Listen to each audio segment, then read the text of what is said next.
Om Sri Sai Ram. Bhagavata Vahini Chapter-9. The Ascent of Krishna. Dharmaraja sees many bad omens. Dharmaraja, reeling in agony at the departure of his uncle and aunt, had another bout of unbearable pain like a needle thrust underneath the nails. Wherever he turned, he began seeing bad omens in his kingdom.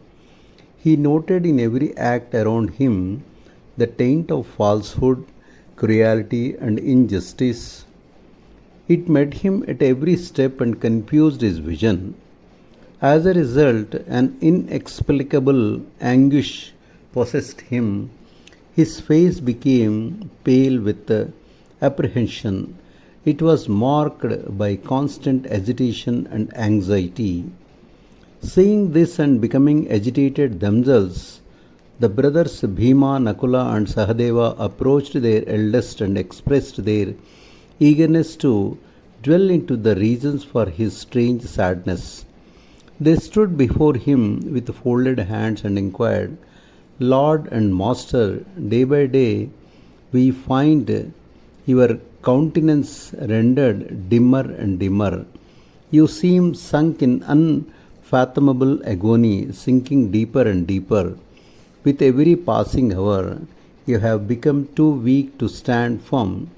If any of us has caused you pain, please tell us. We will guard ourselves against repetition and we pray for pardon. If all this is due to something else, you have only to tell us about it. We will set it right and restore your mind at the cost of our very lives. When you have such heroes, obedient as we are, to correct anyone, however high and mighty, it is not proper for you to give vent to grief. Tell us the reason and command us what to do. Dharmaraja replied, What can I tell you, dear brothers? I see ominous things all around. From the homes of ordinary citizens to the hermitages of the saints and sages, wherever my eye falls, I see only inauspiciousness, ill fortune, and the negation of joy. I argued within myself that this was only the result of my rapt imagination, and I tried my best to muster up courage and confidence. I don't like to fall a prey to my fears, but I could not succeed. Recollecting the scenes made my fear even more fearsome. Forebodings of the ones of Kali. To aggravate the sadness, I saw some scenes that are contrary to established morals and dharma.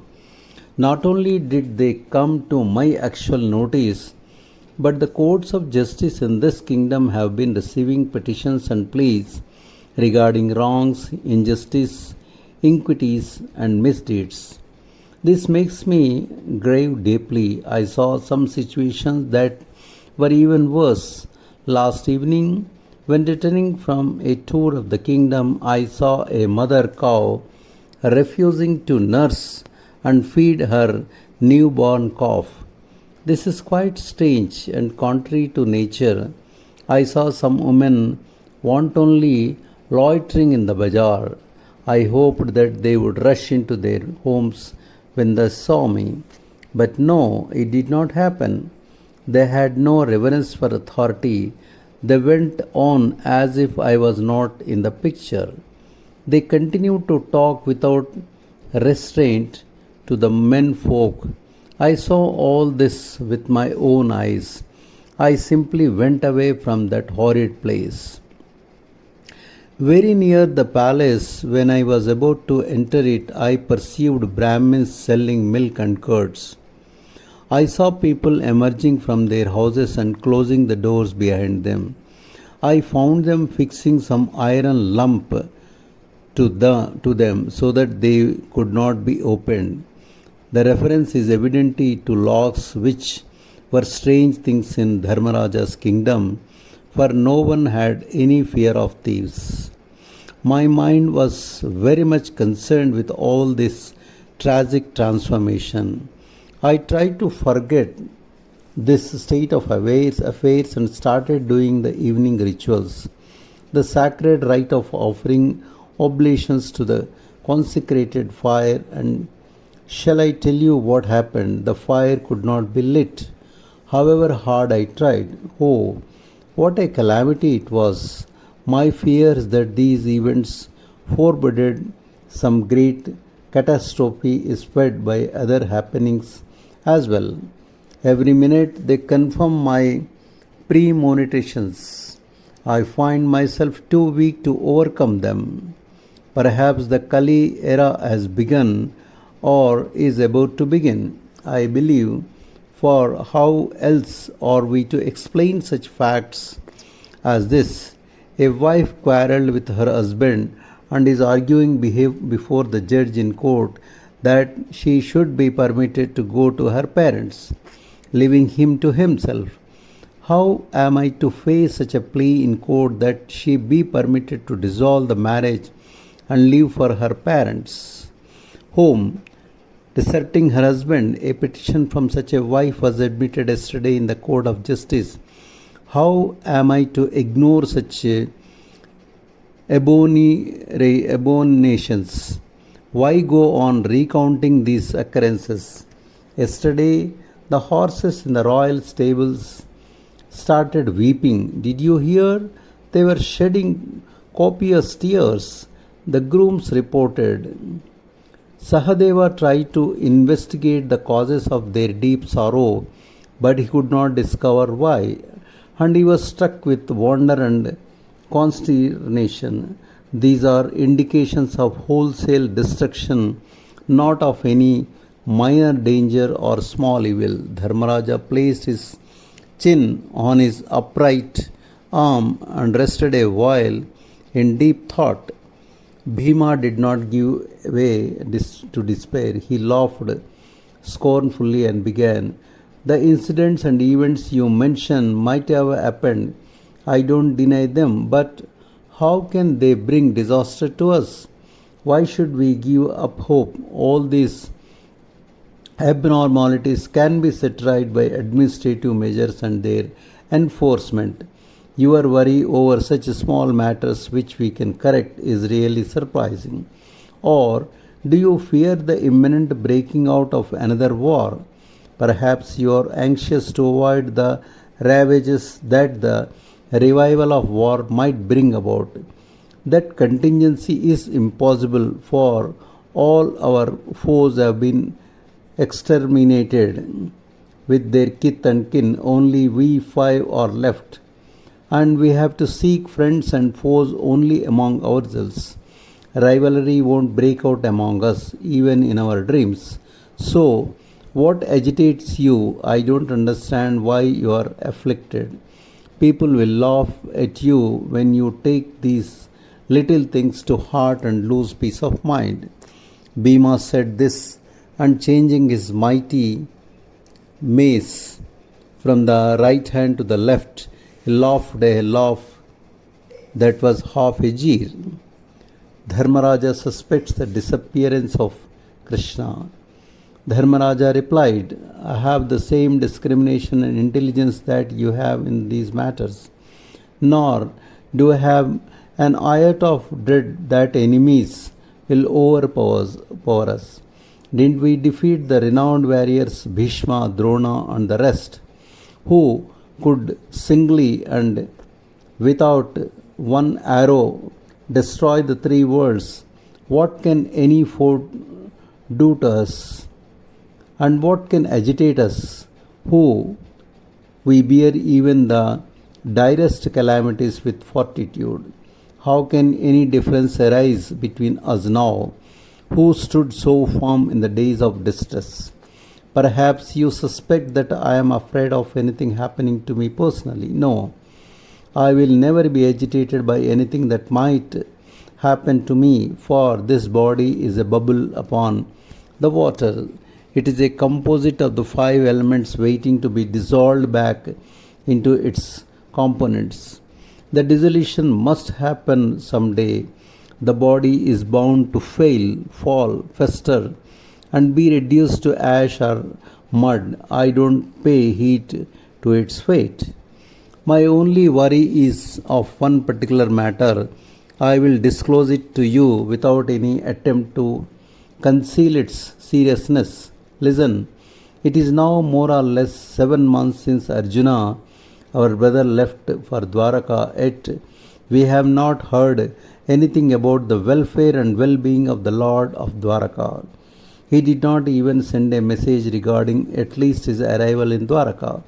Of course, I am not worried in the least about Arjuna and his reaching or not reaching Dwaraka. I know that no foe can stand up against him. Moreover, if anything untoward had happened to him, certainly Krishna would have sent the information to us. Of this there is no doubt. So I am confident that there is no reason to be nervous about him.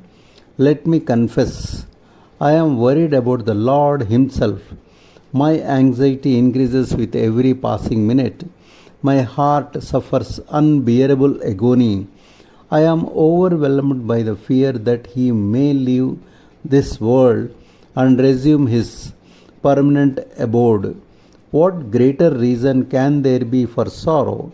If this catastrophe has actually come about, I won't continue to rule this land, widowed by the disappearance of the master.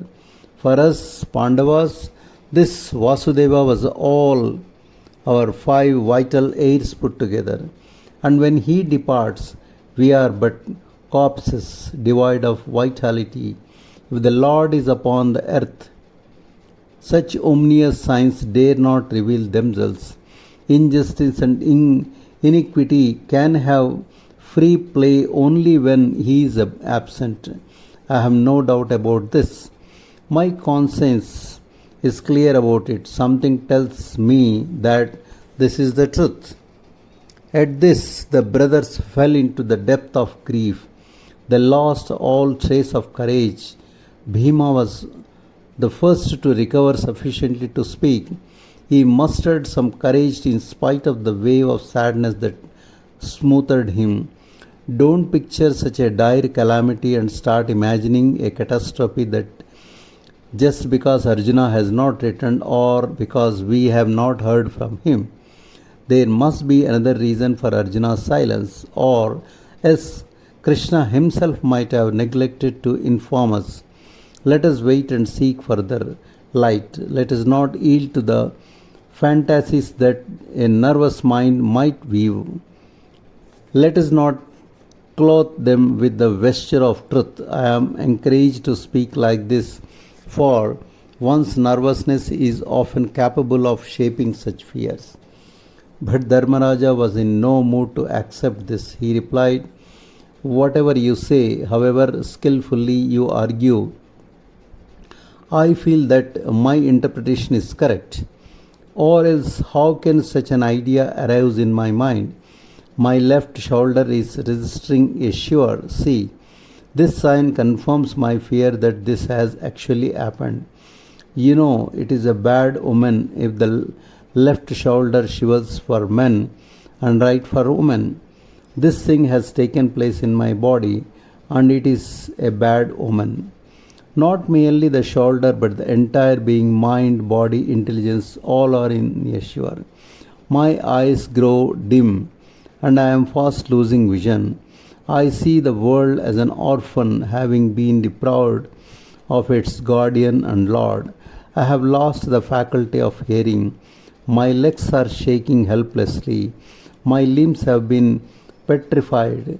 They have no life in them. What greater proof do you need to assert that the Lord has left?